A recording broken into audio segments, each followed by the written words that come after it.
Hey Sketchy friends, are you still struggling with watercolor in your urban sketches? If so, these 5 tips are definitely going to help you out. So do make sure to watch the video to the end. And whether you're sketching in a busy city or on a quiet street corner, these techniques will help you sketch faster with more confidence and less mess. They'll also hopefully expand your creativity as well. So for those of you that do not know me, my name is Taria and this is my YouTube channel, Taria's Sketchy Adventures. I am the author of the book, The Beginner's Guide to Urban Sketching, and I do workshops all over the world. I'm based here in Johannesburg, South Africa, but I do try and get over to different countries when I can. So if you'd like to keep in touch and keep up to date with what's going on, then do check out my newsletter. The link is in the description below, and that is the best way to kind of keep up with what is going on. So let's get into this video. My first tip is to consider a limited palette. And by that, I don't always mean like just using 3 colors in a sketch. I actually don't do that often. But what I do mean is to consider how many colors you are using in a sketch. So if you check out this sketch on the screen, this is an old building, an old bank in a little town called Cullinan in South Africa. Yes, it is where the Cullinan diamond was found. I do this on one of my physical workshops, but I like to show people that, okay, there are 8 colors used in this sketch, but I will use just those 8 colors. I won't then just go and use like a slightly different goldy brown or a slightly different pinkish red. I'll try and keep very concise with the colors I'm using. And you might be looking at this quinacridone rose and thinking, well, I can't see that in the sketch, but that's because I've mixed it with the Payne's grey, and that's what I've used on the pavement, and then also a different ratio of those 2 colors in the road as well. Even though there are 8 colors in this sketch, I've used the same 8 throughout the entire sketch, and that is going to help you keep your sketch concise. It's going to help you avoid muddying things up. So when I say limited palette, it doesn't always have to be just 3 colors. I like to think of limiting your palettes to just having 10, 12 high quality paints inside your paint tin, and to really get to know them. And this is a much better approach than having, 20, 30, 40 low quality paints in a big old set. And you could just never get them to look good or get them to look right. I can highly recommend a few sets of 12 colors. Obviously, I haven't tried them all, but if you look at brands such as St. Petersburg White Knights, I love, love, love their colors. But a brand that's very similar that seems to be more accessible is Rosa Gallery. I've got a lot of their tubes, but I have kind of squeezed them out into a smaller pan. But I do know that they also sell a set of 12 colors. And then Aroma Smile as well is really amazing paint. And I believe he's just brought out an Urban Sketchers set actually, but I do think they've got a travel sketches set, other sets of 12 that you can check out, really, really high quality. So they're all artist quality paints. They're sort of in the middle bracket of price range. There's a lot more to be said on that subject, obviously, but this is just a very quick tip video and I'm already rambling on too long. So let's move on to the second tip. So tip number 2 is to work in layers and not to rush.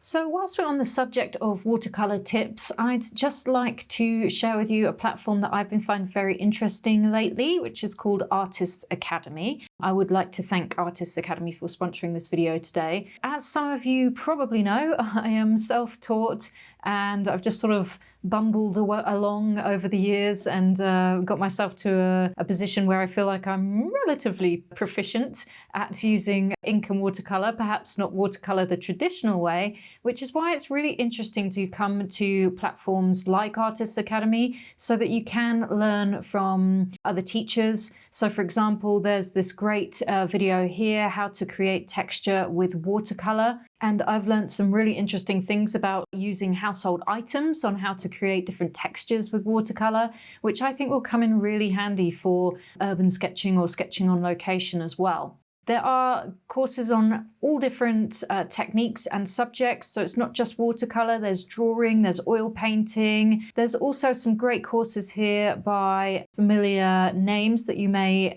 know. People like Paul Heaston, for example, and he's got videos such as capturing your space with pen and ink, composing drawings while out on location, tips for sketching on location here, choosing and using sketchbooks, drawing the everyday in sketchbooks. And there's quite a few other teachers on the platform that you'll probably heard of, from watercolorists like Anna Mason through to other urban sketchers like Stephanie Bauer and Sherry Blaukopf and that kind of thing. So I do highly recommend checking out Artists Academy. And for the first 1,000 people that click on the link in the description below, you can get a full year of subscription from Artists Academy for just $1 and 49 cents, which is quite incredible. So do check it out if you want to expand your artistic horizons. Always think about 3 things when you're painting. Where are the lightest bits? Where are the middle bits? And where are the dark bits? And in watercolor, it looks really great when you leave the lightest, brightest parts of your sketch as just the white of the page. So for example, on just a simple little sketch of a coffee cup, leave the highlights the white of the page. Even if there's a white rim around the saucer, try and leave white areas of the page. And then your midtones is just the local color of the thing, so this kind of pinkish red. And then finally your darkest tones, so a very, very dark red where the shade is. So if you can always think in tones, you can even see on this teaspoon as well, the highlights are left the white of the page, then the teaspoon is this grayish blue, and then you've got the shadows as well. So if you can always keep that in mind, then you're going to end up with a nice sketch that's got a nice amount of tonal range in it.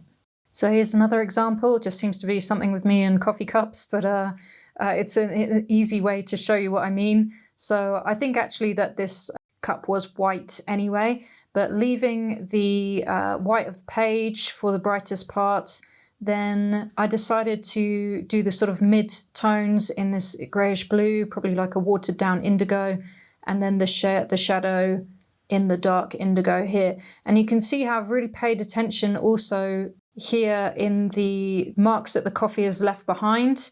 So I've got the color of that and then the shadow there, and also then how that plays across the surface of the coffee. So it's like a very simple thing to notice, but you see how much more believable it makes this cup of coffee look, and how much more interesting it makes this cup of coffee look by just paying attention to the lights, the mids and the darks. And that's the great thing about watercolor, is you can just leave the lights as the white of the page and it looks really beautiful.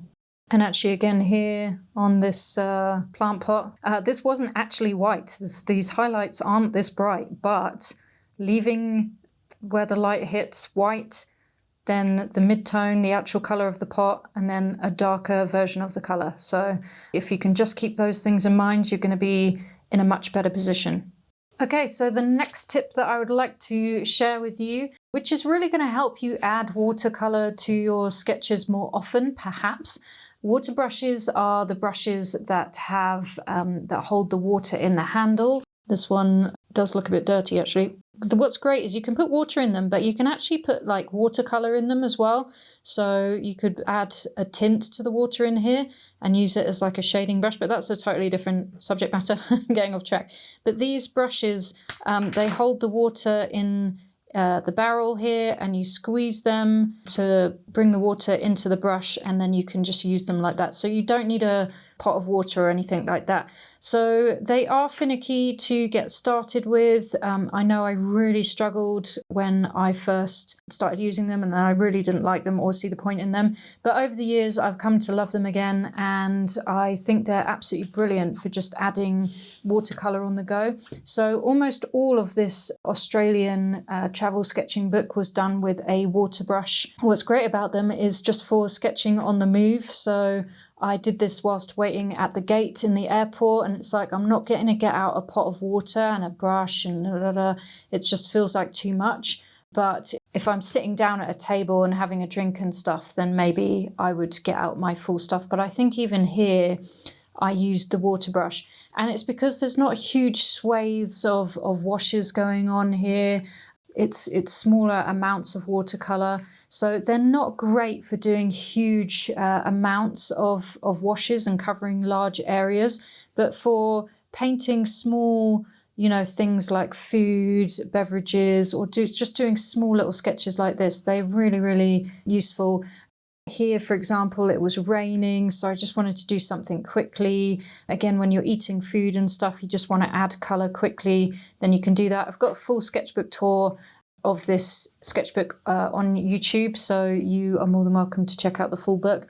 But again, when I'm on planes and I've just got a really small amount of space, I just don't have room to get out all my stuff, then I can just very quickly get my paint set and my water brush out and colour this in, paint this in very quickly.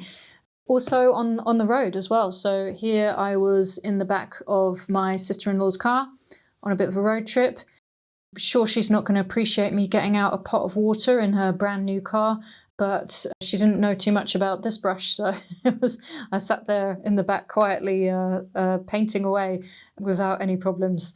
That's my point, guys. It's just like much easier to paint out and about when you've got a water brush on the go. I'll just show you a quick other example. Sketching from the car is really fun. So these I did when we were on a road trip through South Africa. My husband was obviously driving at the time. We took it in turns, most of it, but I remember doing that one from the car because it was raining. Also used the water brush because I was painting inside the vehicle.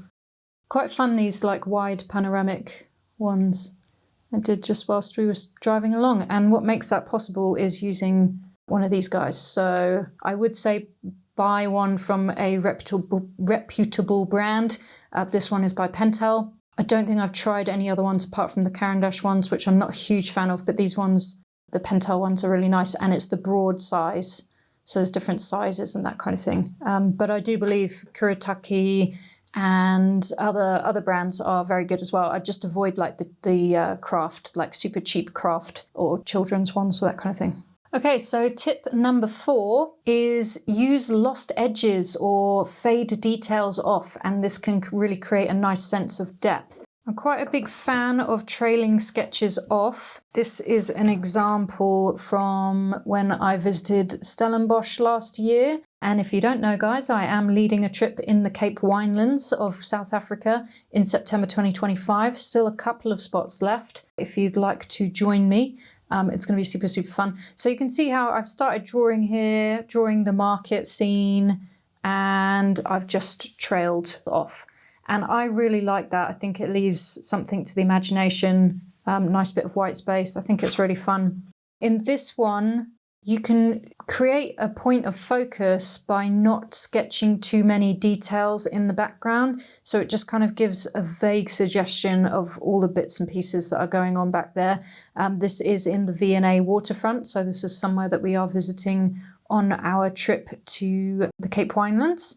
And again, lots of things I do just sort of trail them off. I never kind of finish the edges. Well, I wouldn't say never, but often I just sort of trail things off. This is another beautiful wine farm in the area, and this one as well. I've got a YouTube video of this trip and the sketches that I did if you'd like to see them. So another example is this sketch from Wellington in New Zealand. It came about because I actually just got really tired and really hungry, and I just didn't want to sketch anymore. I did, but I just wanted to go and get food. But I knew for a fact I was just not going to come back here. So I find myself starting on the right-hand side of the page quite often, even though I'm right-handed. It would make more sense to start over here. But anyway, I started with this building here in quite a lot of detail, as you can see. And I wanted to sketch the whole scene because I wanted to get this beehive thing in, but I just really ran out of steam. So I just sort of started suggesting things, and then I labelled the things. And actually, I think I put it on Instagram and explained what happened, but everyone was like, oh, I actually really like that this is so in focus, and then the rest of it's almost out of focus, and it's there to kind of describe the context of where you were, but it's like just very, very loosely, faintly drawn in. So I think I agree, actually. So it's a complete accident, but This is a really cool technique that you can use where you can just do one part of your drawing in more detail and then just fade stuff off. You can even do it within the one building itself where you lose certain edges and stuff, but I really like this effect of like going into detail in one area and then leaving some of it unfinished or just very, very vague. So the next thing I'd like to mention, tip 5, is colour for focus and not just for accuracy. So you can pick one feature of a sketch to highlight with one bright colour, and then you can just desaturate everything else. So it can be like in a monochrome or whatever, or you can just leave it drawn and unpainted. Well, it's not something I do often, but this was the main example I could think of. And this actually comes from a workshop that I did with Eleanor Doughty. She's at Herb Coil on Instagram. Her work is wonderful. She also has a Domestica course. She also hosts the virtual sketch tour. I forget what it's actually called, but she has some amazing work. She does a lot online, so you can find her quite easily. Her workshop was actually about drawing with calligraphy pens, but she did this demo where she did just paint this kind of red pagoda and everything else was just drawn in, and it was a really nice style. So this is kind of one of my main examples. As I say, it's not something I do that often, but you can see that it really does pop and it is a very nice style. So do have a go at that. My last tip is just go wild. Just experiment with your colours and your process. And, you know, not all of it's going to turn out great, but you're going to have a laugh. And sometimes you might just stumble across something that you did that you really enjoyed. For example, I just put a random wash of colours on this page and then I drew on top, and this is like at our local park. And I just think it came out so nicely. And from this, actually, a whole online course came about that I made. So it's called Urban Sketching on Abstract Watercolour Backgrounds. So do check that out if you're wondering how you can be more experimental with your watercolour. You can go pretty crazy, as I have done here. Again, just started with random strokes of yellow and pink on the page, and then at a later date, so I pre-prepared that at home, at a later date when I was somewhere that I felt like would fit on top of that background, then that's what I sketched. So these are some restaurants, as you can see, Ocean Basket. It's just a really fun method. So I'm not saying you should just try this, but just giving it as an example of different things that you can do with your watercolour. There's another example. If you've done the course, you're going to recognise some of these examples. So I talk you through them step by step. So this is an example. I mean, I did this and then I just felt it was too crazy to draw on top of, plus I really liked it, so I just left as it is. But I go through this in the course, what makes a suitable background and then what is just too chaotic to really draw on top of. I'd give it a go, but I just felt like it was a bit too much. It's not to say you can't go wild with your colours, but maybe leave some more white space, blah, blah, blah. I go through this in the course anyway. So I mean, it's just a completely different way to work with watercolour. And again, it's not saying that it's the only way, but it's just something else that you can play with. I'm just seeing if there's any other examples in here. Yeah, this one, I really like this one. So I just put stripes down the page before I started drawing, again at home. And then when I got to a location that I thought would fit on it, and I didn't draw on top of the stripes, I kind of left it like negative space or whatever. So there's lots of ways to enjoy and have fun with your watercolour. And I just encourage you to embrace your colours, get to know your colours, make sure you swatch them, do mixing charts, but also break all of the rules and make sure that you have lots of fun messing around and really embracing what art is all about, to be honest with you, which is being creative, having fun. This is my opinion anyway, being creative and having fun. So I really hope that there's some inspiration in this video and there's some good stuff there for you to try. If you want to come and learn from the start to do some sort of quirky ink and watercolour sketches, then sketchyyouradventures.com is a great place to start. If you want to get a bit crazy, then do check out my Urban Sketching on Abstract Watercolour Backgrounds course. It's a bit of a mouthful. because you might just find some really, really fun inspiration there for you as well. And then some of the sketches from South Africa there that you saw, I do have an ebook with all of those in, a big road trip that we did around the country, so you might find some interesting stuff there. All of the links are in the description below. I hope this has been useful, and I will see you in the next video.